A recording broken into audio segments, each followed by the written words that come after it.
नमस्कार। प्रादेशिक समाचार के साथ मैं शीला कुमारी। पहले मुख्य समाचार। प्रधानमंत्री नरेंद्र मोदी आज 18वें आसियान भारत शिखर सम्मेलन में वर्चुअल रूप से होंगे शामिल। शाम को 5 दिन की विदेश यात्रा पर होंगे रवाना। केंद्रीय स्वास्थ्य मंत्री मनसुख मांडविया ने कहा, सरकार कोविड-19 टीकाकरण अभियान की गति देने के लिए हर घर दस्तक अभियान करेगी शुरू। जैक ने मैट्रिक और इंटरमीडिएट परीक्षा के लिए फॉर्म भरने की प्रक्रिया की शुरू। लगभग 8 लाख विद्यार्थी स्कूलों में जाकर भर सकेंगे फॉर्म। और सिमडेगा में 11वीं राष्ट्रीय जूनियर महिला हॉकी प्रतियोगिता का पहला सेमीफाइनल मैच आज हरियाणा और चंडीगढ़ के बीच खेला जा रहा है। अब समाचार से पहले एक जरूरी संदेश। देश ने कोविड टीकाकरण अभियान के अंतर्गत 100 करोड़ टीका लगाने का लक्ष्य हासिल कर इतिहास रच दिया है। इस महत्वपूर्ण कार्य में योगदान करने वाले चिकित्सकों, नर्सों और अन्य स्वास्थ्य कर्मियों का आकाशवाणी अभिनंदन करता है। इसके साथ ही हम आपको सतर्क भी करना चाहते हैं कि कोविड अभी समाप्त नहीं हुआ है। आप सभी से हमारी अपील है कि यथाशीघ्र दोनों टीके लगवाएं और अन्य लोगों को भी टीके लगवाने के लिए प्रेरित करें। त्योहारों के समय कृपया इन 3 आसान उपायों का पालन अवश्य करें। मास्क पहनें, 2 गज की सुरक्षित दूरी बनाए रखें, हाथ और चेहरा साफ रखें। कोविड से संबंधित कोई भी जानकारी और मार्गदर्शन के लिए आप राष्ट्रीय हेल्पलाइन नंबर 0112397804 और 1075 पर संपर्क करें। इसके अलावा राज्य हेल्पलाइन नंबर 104 डायल कर समस्या का त्वरित समाधान लिया जा सकता है। महिला और बाल विकास मंत्रालय की चाइल्ड हेल्पलाइन है 1098। वरिष्ठ नागरिकों के लिए हेल्पलाइन 14567। मनोवैज्ञानिक सहायता के लिए निमहांस का नंबर है 0804611007। आयुष कोविड परामर्श हेल्पलाइन नंबर है 14443 और MyGov WhatsApp help desk number 90131515 पर व्हाट्सएप मैसेज भेजकर टीके का प्रमाण पत्र यथाशीघ्र डाउनलोड किया जा सकता है। और अब समाचार विस्तार से। प्रधानमंत्री नरेंद्र मोदी आज वर्चुअल रूप से आयोजित हो रहे 18वें आसियान भारत शिखर सम्मेलन में भाग लेंगे। सम्मेलन में आसियान देशों के राष्ट्रीय अध्यक्ष और शासनाध्यक्ष भी भाग ले रहे हैं। आसियान भारत शिखर सम्मेलन हर वर्ष आयोजित किया जाता है और ये सम्मेलन भारत और आसियान को उच्चतम स्तर पर भागीदारी का अवसर प्रदान करता है।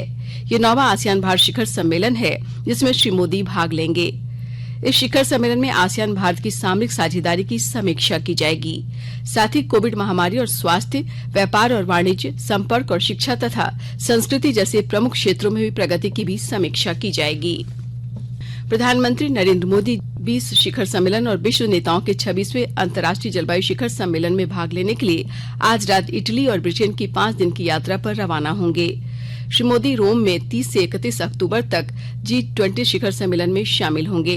प्रधानमंत्री सम्मेलन से अलग इटली के प्रधानमंत्री सहित अन्य नेताओं के साथ द्विपक्षीय बैठकें करेंगे। इसके बाद श्री मोदी वैश्विक नेताओं को जलवायु परिवर्तन पर संयुक्त राष्ट्र फ्रेमवर्क सम्मेलन के तहत आयोजित 26वें कॉन्फ्रेंस ऑफ पार्टीज कॉप शिखर सम्मेलन में भाग लेने के लिए ग्लासगो रवाना होंगे। COP26 शिखर सम्मेलन ब्रिटेन की अध्यक्षता में 31 अक्टूबर से 12 नवंबर तक आयोजित किया जा रहा है। प्रधानमंत्री COP26 शिखर सम्मेलन से अलग ब्रिटेन के प्रधानमंत्री बोरिस जॉनसन सहित कई अन्य नेताओं के साथ द्विपक्षीय बैठक करेंगे।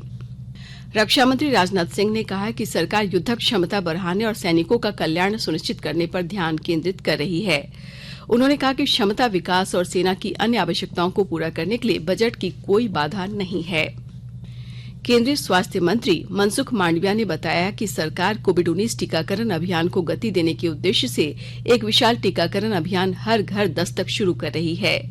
स्वास्थ्य मंत्री ने बताया कि इस अभियान के तहत अगले 1 महीने तक सभी राज्यों में स्वास्थ्य कर्मियों घर घर जाकर वैक्सीन की दूसरी डोज के पात्र लोगों और पहला डोज न ले पाने वाले लोगों का टीकाकरण करेंगे।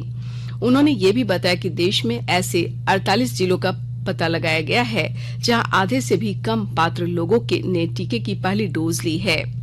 स्वास्थ्य मंत्री ने कल राज्यों और केंद्र शासित प्रदेशों के स्वास्थ्य मंत्रियों के साथ बातचीत की। बैठक के दौरान कोविड टीकाकरण अभियान और प्रधानमंत्री आयुष्मान भारत स्वास्थ्य अवसंरचना मिशन पर भी चर्चा हुई। देश में टीकाकरण की संख्या 1 अरब 4 करोड़ से अधिक हो गई है। अब तक कुल 1 अरब 4 करोड़ 8 लाख टीके लगाए जा चुके हैं। इस समय कोविड से स्वस्थ होने की दर 98.19% है। आवास और शहरी मामलों के मंत्री हरदीप सिंह पुरी ने कल स्वच्छ भारत मिशन अर्बन और अमृत के दूसरे चरण के दिशा निर्देशों के पालन की शुरुआत की। इस अवसर पर श्री पुरी ने कहा कि इन दोनों मिशनों के दूसरे चरण से देश वास्तव में एक स्वच्छ देश में परिवर्तित हो जाएगा। तीसरे पक्ष के आधार पर देश 2019 में ओडीएफ यानी खुले में शौच करने की प्रवृत्ति से मुक्ति प्राप्त कर चुका है। अब ओडीएफ प्लस और ओडीएफ प्लस प्लस के लिए काम शुरू किया जा रहा है। श्री पुरी ने बताया कि कचरा मुक्ति अभियान से जलवायु तंत्र में बड़ा बदलाव होगा। उन्होंने बताया कि अमृत मिशन के माध्यम से केवल 500 शहरों में कार्य किया गया। अब सभी शहरों को इस मिशन के अंतर्गत लाया जाएगा। उन्होंने कहा कि इस योजना से न केवल नल से जल उपलब्ध होगा बल्कि लोगों को पानी के वास्तविक महत्व का भी पता चलेगा। और अब सुनते हैं अमृत महोत्सव क्विज। आजादी का अमृत महोत्सव।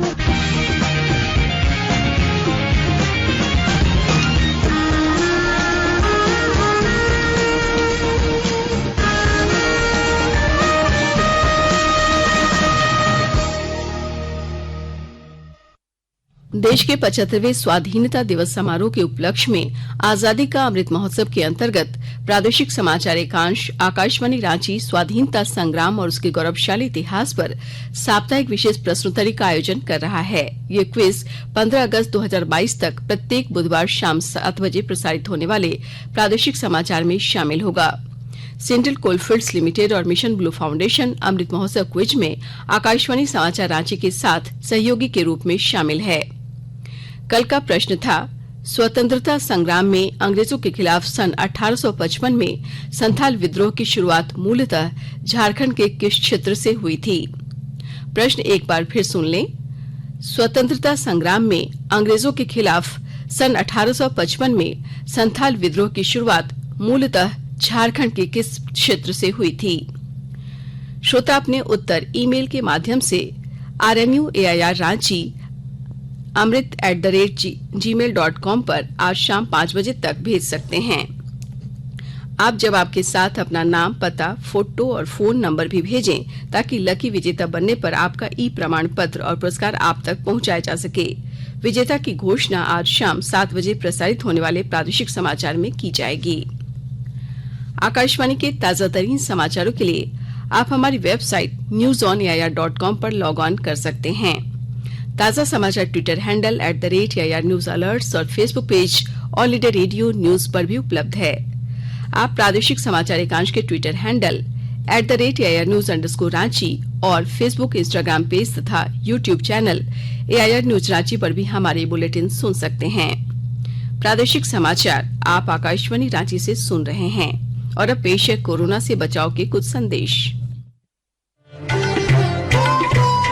कोविड-19 से बचाव और सुरक्षित रहने के 3 उपाय। मास्क लगाएं, 2 गज दूरी है जरूरी, सुरक्षित दूरी रखें, हाथ और मुंह साफ रखें।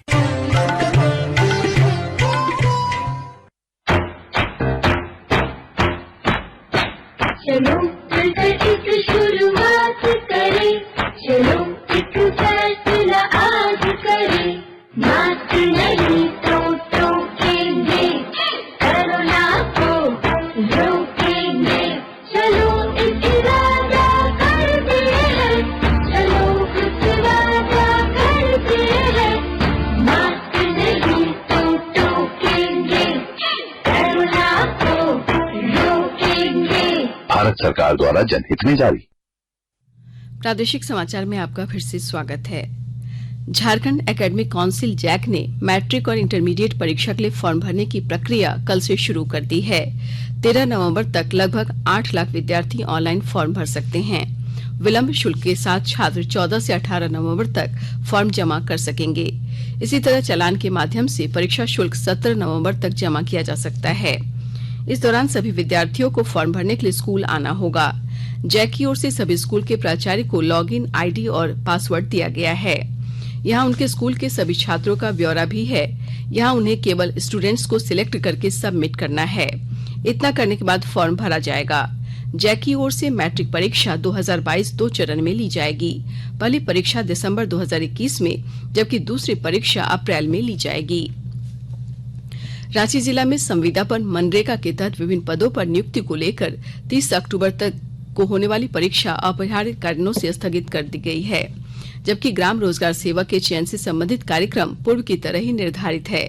इसमें किसी भी तरह का संशोधन नहीं किया गया है। शिक्षा मंत्रालय ने 4 वर्ष के समग्र शिक्षक शिक्षा कार्यक्रम ITEP के लिए अधिसूचना जारी कर दी है। ये दोहरी प्रमुख पूर्ण पर स्नातक डिग्री है, जिसके अंतर्गत BA, BEd, BSc, BEd और BCom BEd की डिग्री दी जाएगी, जो कि राष्ट्रीय शिक्षा नीति 2020 से संबंधित शिक्षक शिक्षा से संबंधित प्रमुख आज्ञा पत्रों में से एक है। राष्ट्रीय शिक्षा नीति 2020 के अनुसार 2030 से शिक्षकों की नियुक्ति ITPE के जरिए की जाएगी। ये डिग्री प्रारंभ में प्रायोगिक रूप से देश के लगभग 50 चुने हुए बहुविषयक संस्थानों द्वारा दी जाएगी। पाठ्यक्रम की शुरुआत 2022-23 के शिक्षा सत्र से की जाएगी। इसके लिए प्रवेश राष्ट्रीय साझा प्रवेश परीक्षा के जरिए राष्ट्रीय टेस्टिंग एजेंसी द्वारा दिया जाएगा। ये पाठ्यक्रम बहुविषयक संस्थानों में शुरू किया जाएगा और स्कूल शिक्षकों के लिए ये न्यूनतम स्नातक योग्यता होगी। झारखंड के डीजीपी नीरज सिन्हा ने कल पुलिस मुख्यालय में वीडियो कॉन्फ्रेंसिंग के माध्यम से सभी जिलों के SSP और SP के साथ बैठक की। बैठक में आपराधिक और नक्सल कांडों की समीक्षा की गई। साथ ही डीजीपी ने सभी जिलों में लंबित कांड, वारंट सहित विधि व्यवस्था से जुड़े दूसरे पहलुओं की समीक्षा की। राज्य में घट रही नक्सली घटनाओं को रोकने के लिए बनाए गए रोडमैप के क्रियान्वयन के लिए विशेष दिशा निर्देश दिए गए। सूचना और प्रसारण मंत्रालय ने सभी प्रिंट, इलेक्ट्रॉनिक, डिजिटल मीडिया और निजी टीवी चैनलों को समाचार कार्यक्रमों, रिपोर्टों और बुलेटिन के दौरान आजादी का अमृत महोत्सव लोगो दिखाने का परामर्श जारी किया है। भारत की स्वाधीनता के 75 वर्ष पूर्ण होने के सिलसिले में आजादी का अमृत महोत्सव अभियान चलाया जा रहा है, जिसके अंतर्गत देश के स्वतंत्रता संग्राम के गौरवमयी इतिहास और पिछले 75 वर्ष के दौरान सामाजिक, सांस्कृतिक, राजनीतिक और आर्थिक प्रगति की यात्रा से संबंधित देशव्यापी आयोजन किए जा रहे हैं। अमृत महोत्सव इस वर्ष 12 मार्च से शुरू हुआ था और अगले वर्ष 15 अगस्त को समाप्त होगा। भारत की PV Sindhu French open badminton में महिला सिंगल्स के दूसरे दौर में पहुंच गई हैं। 2 बार की ओलंपिक पदक विजेता और मौजूदा विश्व चैंपियन सिंधु ने डेनमार्क की जूली जैकबसन को 35 मिनट में 21-15, 21-18 से हराया। दूसरे दौर में उनका मुकाबला डेनमार्क की ही लिन क्रिस्टोफरसन से होगा। सिमडेगा में चल रही 11वीं राष्ट्रीय जूनियर महिला हॉकी प्रतियोगिता का पहला सेमीफाइनल मैच आज हरियाणा और चंडीगढ़ के बीच खेला जा रहा है। वहीं आज दूसरा सेमीफाइनल मैच झारखंड और महाराष्ट्र के बीच खेला जाना है। सेमीफाइनल दौर में झारखंड, हरियाणा, चंडीगढ़ और महाराष्ट्र की टीमों के बीच मुकाबला होगा। और अब अखबारों की सुर्खियां। राज्य से प्रकाशित होने वाले अधिकांश अखबारों ने प्रधानमंत्री नरेंद्र मोदी की रैली में विस्फोट करने वाले 9 आतंकी को दोषी करार देने की खबर को पहले पन्ने पर प्रमुखता से प्रकाशित किया है। दैनिक प्रभात खबर ने लिखा है, ACB टीम पर रंका पुलिस ने किया हमला। दैनिक भास्कर ने झारखंड स्थापना दिवस पर भव्य कार्यक्रम नहीं की खबर को पहले पन्ने पर लिया है। दैनिक हिंदुस्तान ने मुख्यमंत्री के हवाले से लिखा है, बेकार सब्जी और फलों से तैयार होगी कंपोस्ट खाद। दैनिक जागरण ने भुवनेश्वर स्पेशल ट्रेन में नवजात के जन्म की खबर को सुर्खी बनाई है। बोगी में हुआ बच्ची का जन्म, वापस प्लेटफॉर्म पर लौटी ट्रेन। दैनिक रांची एक्सप्रेस ने लिखा है, 5 मेडिकल कॉलेजों में डॉक्टरों के रिक्त पदों पर होगी नियुक्ति। अंग्रेजी दैनिक टाइम्स ऑफ इंडिया और हिंदुस्तान टाइम्स ने उच्चतम न्यायालय द्वारा पेगासस मामले में जांच के दिए निर्देश की खबर को पहले पन्ने पर लिया है। अंत में मुख्य समाचार एक बार फिर। प्रधानमंत्री नरेंद्र मोदी आज 18वें आसियान भारत शिखर सम्मेलन में वर्चुअल रूप से होंगे शामिल। शाम को 5 दिन की विदेश यात्रा पर होंगे रवाना। केंद्रीय स्वास्थ्य मंत्री मनसुख मांडविया ने कहा, सरकार कोविड-19 टीकाकरण अभियान की गति देने के लिए हर घर दस्तक अभियान करेगी शुरू। जैक ने मैट्रिक और इंटरमीडिएट परीक्षा के लिए फॉर्म भरने की प्रक्रिया की शुरू। लगभग 8 लाख विद्यार्थी स्कूलों में जाकर भर सकेंगे फॉर्म। और सिमडेगा में 11वीं राष्ट्रीय जूनियर महिला हॉकी प्रतियोगिता का पहला सेमीफाइनल मैच आज हरियाणा और चंडीगढ़ के बीच खेला जा रहा है। इसके साथ ही आकाशवाणी रांची से प्रादेशिक समाचार के ये बुलेटिन समाप्त हुआ। नमस्कार। घर में रहिए, सुरक्षित रहिए और सुनते रहिए आकाशवाणी।